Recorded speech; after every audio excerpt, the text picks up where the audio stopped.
आपने कुंभ में नागा साधुओं को की टोली को देखा होगा, झुंड में देखा होगा। लेकिन सबसे आश्चर्य की बात है कि कुंभ में दिखने वाले नागा साधु कहाँ से आते हैं और फिर कुंभ के बाद ये कहाँ गायब हो जाते हैं, कोई नहीं जानता। माना जाता है कि नागा साधु हिमालय और अन्य पहाड़ों और निर्जन जंगलों की गुफाओं में बैठकर तपस्या में लीन हो जाते हैं। आमतौर पर एक गुफा में कुछ साल तक रहते हैं, फिर दूसरी गुफा में चले जाते हैं।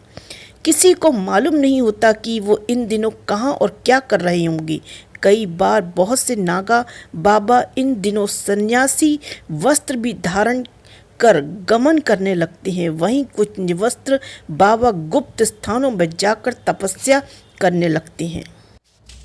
कई दिनों तक वो जड़ी बूटी कंदमूल के साथ जंगल और पहाड़ों पर होने वाली खाने की चीज़ों से अपना पेट भरते हैं। वो घूमते भी रहते हैं, लेकिन इतने गुप्त तरीके से होता है कि किसी को पता नहीं चल पाता। नागा साधु जंगलों के रास्ते से ही यात्रा करते हैं।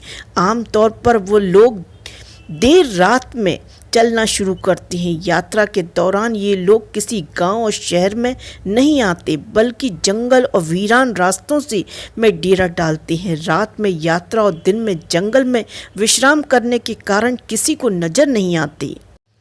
कुछ नागा साधु झुंड में निकलते हैं तो कुछ अकेले यात्रा करते हैं। कई बार वो जिस तरह से गुफाओं में बैठते हैं उसमें कई दिनों तक भूखे प्यासे भी बैठे रहते हैं। नागा साधु सोने के लिए पलंग, खाट या किसी अन्य साधन का उपयोग नहीं करते। यहाँ तक कि नागा साधुओं को कृत्रिम पलंग या बिस्तर पर भी सोने की मनाही होती है। नागा साधु केवल जमीन पर ही सोते हैं। वो बहुत ही कठोर नियम है जिसमें का पालन नागा साधु हमेशा करते हैं। आमतौर पर ये नागा सन्यासी अपनी पहचान छुपा कर रखते हैं।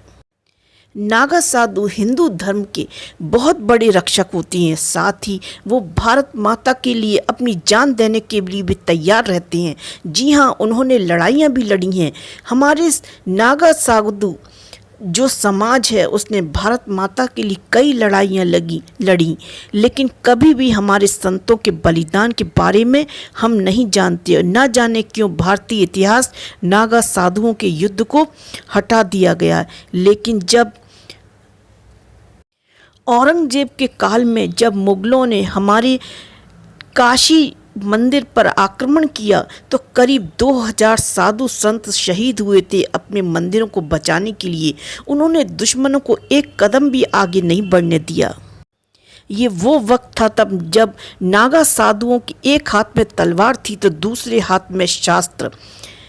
उस विकट समय में संतों को धर्म की रक्षा करनी थी और देश की भी। एक वक्त ऐसा भी था जब मुगलों ने हमारे भारत पर आक्रमण किया, तब भी नागा साधुओं की पूरे ग्रुप ने मिलकर देश की रक्षा की थी और मुगलों को बाहरी आक्रमणकारियों को एक कदम भी हमारे देश में प्रवेश नहीं करने दिया। नागा साधुओं के बारे में गलतफहमी बहुत ज़्यादा फैलाई जाती है कि ये उग्र स्वभाव के होते हैं, जबकि ये बहुत ही शांत स्वभाव के होते हैं और किसी को कोई तकलीफ नहीं पहुंचाते।